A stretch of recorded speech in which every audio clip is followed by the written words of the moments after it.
চিন্তা করে না ভবিষ্যৎ বদলানো যায়, না অতীতকে শুধরানো যায়। চিন্তা করে শুধু নিজেকে চিতার দাহের সমান কষ্ট দেওয়া যায়। তাই চিন্তা ছেড়ে চিন্তন শুরু করুন, আর জীবনের সমস্ত সমস্যাকে খণ্ডন করে জীবনের স্বাদ গ্রহণ করুন। জয় শ্রীকৃষ্ণ। রাধে রাধে বন্ধুরা। ভিডিওটি দেখার আগে সবাইকে চ্যানেলটিকে সাবস্ক্রাইব করার জন্য অনুরোধ রইল, এবং ভিডিওটি দেখে ভালো লাগলে অবশ্যই একটি লাইক করে জানাতে ভুলে যাবেন না। নিজের কর্মকে ভয় করুন, ভগবানকে নয়। কারণ ভগবান আপনাকে ক্ষমা করলেও আপনার ভুল কর্ম কিন্তু কখনোই আপনাকে ক্ষমা করবে না। কাউকে যদি বিশ্বাসী করতে হয় তবে তার মিষ্টি মিষ্টি কথাই ভুলে নয়, বরং তার মিষ্টি মিষ্টি ব্যবহার দেখে করুন।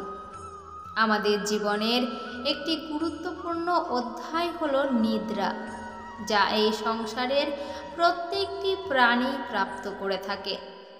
মানুষ এদের মধ্যে সব থেকে উন্নত প্রাণী হলেও একমাত্র এই মানুষেরই ঘুমের সমস্যা হতে দেখা যায়, যার কারণ হলো চিন্তা।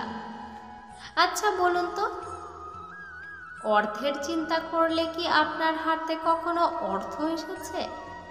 না। আচ্ছা, স্বাস্থ্যের চিন্তা করলে কি কখনো ঔষধ না খেয়ে আপনি ভালো হয়ে গেছেন? আবারও আপনি বলবেন না। আচ্ছা, খারাপ সময়ে চিন্তা করলে কি সাথে সাথেই তা ভালো সময়ে রূপান্তরিত হয়ে গেছে? আপনি আবারও বলবেন না। তবে চিন্তা করে যে কিছুই উপকার হয় না বা কিছু ভালোও হয় না, তা জানার পরেও চিন্তা কেন করেন? চিন্তা না করে সর্বদা আনন্দে থাকার চেষ্টা করুন। সমস্ত চিন্তা নিষ্ঠা আর ভক্তির সাথে আমার শ্রীকৃষ্ণের উপর ছেড়ে দিন, আর নিজ কর্ম সৎ পথে করে এগিয়ে যান। দেখবেন আপনার পথের সমস্ত সমস্যা একে একে মিটতে শুরু করছে। চিন্তা করে না ভবিষ্যৎকে কেউ বদলাতে পেরেছে, না অতীতকে কেউ শুধরাতে পেরেছে। যা হবার তা তো হবেই।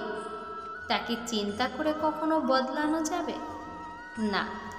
যদি বদলাতেই হয় তবে তা আমাদের অভ্যেস বদলিয়ে কিংবা ভালো কর্ম করে বদলানো যাবে।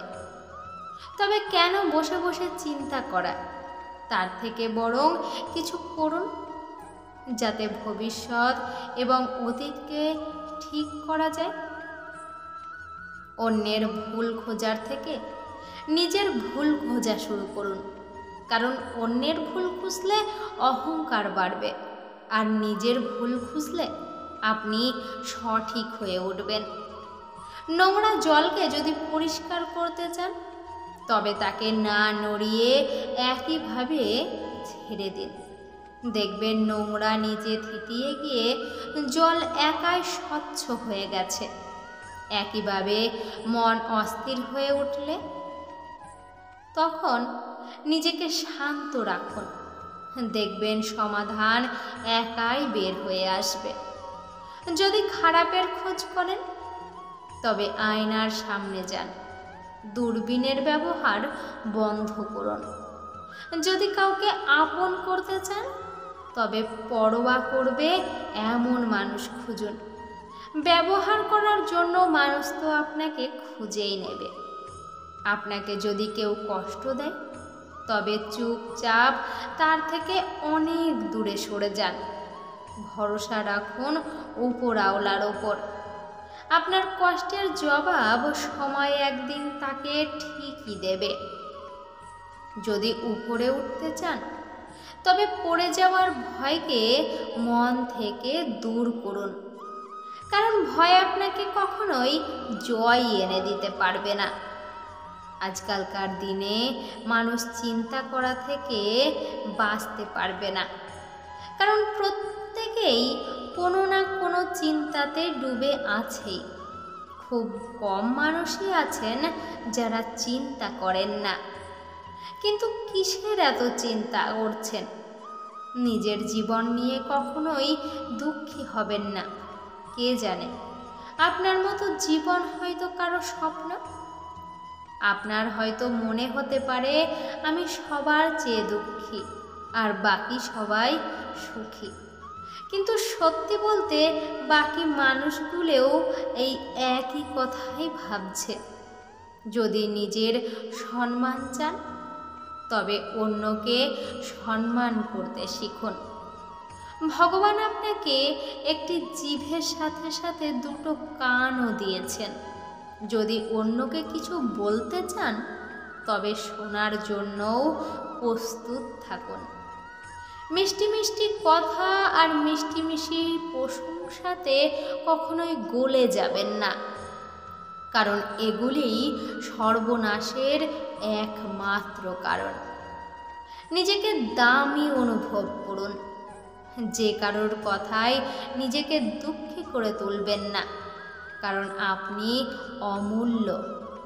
ভগবান কখনোই খারাপ জিনিস বানান না। যেখানে আপনার কদর নেই, সেখানে দাঁড়াবেন না। আর যেখানে আপনার কদর আছে, সেই ভালোবাসা কখনোই হারাবেন না। মনে রাখবেন, হিরেকে কদর জহুরিদেরই কাছে হয়ে থাকে। বনের পশুরা তো ঘাস পাতাতেই খুশি থাকে।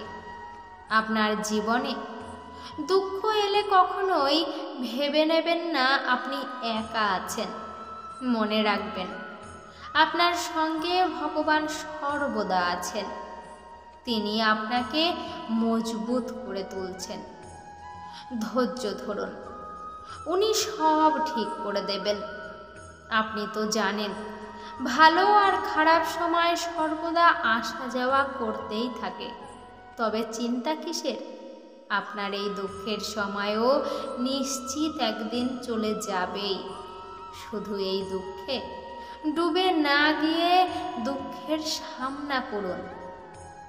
এই দুনিয়াতে প্রত্যেকটি মানুষই দুঃখী, কিন্তু প্রত্যেকটি মানুষই তার দুঃখকেই অন্যের দুঃখ থেকে বড় ভেবে বসে।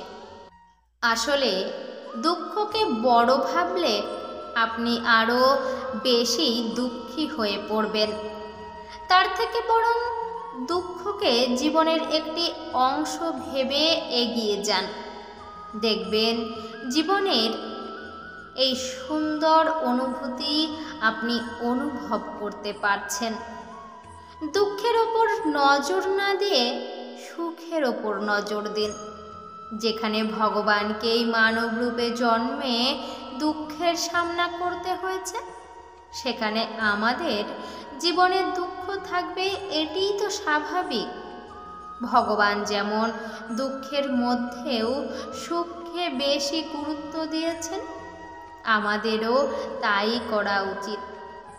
দুঃখকে গ্রহণ করে সুখকে বেশি গুরুত্ব দিয়ে জীবনকে উপভোগ করা উচিত।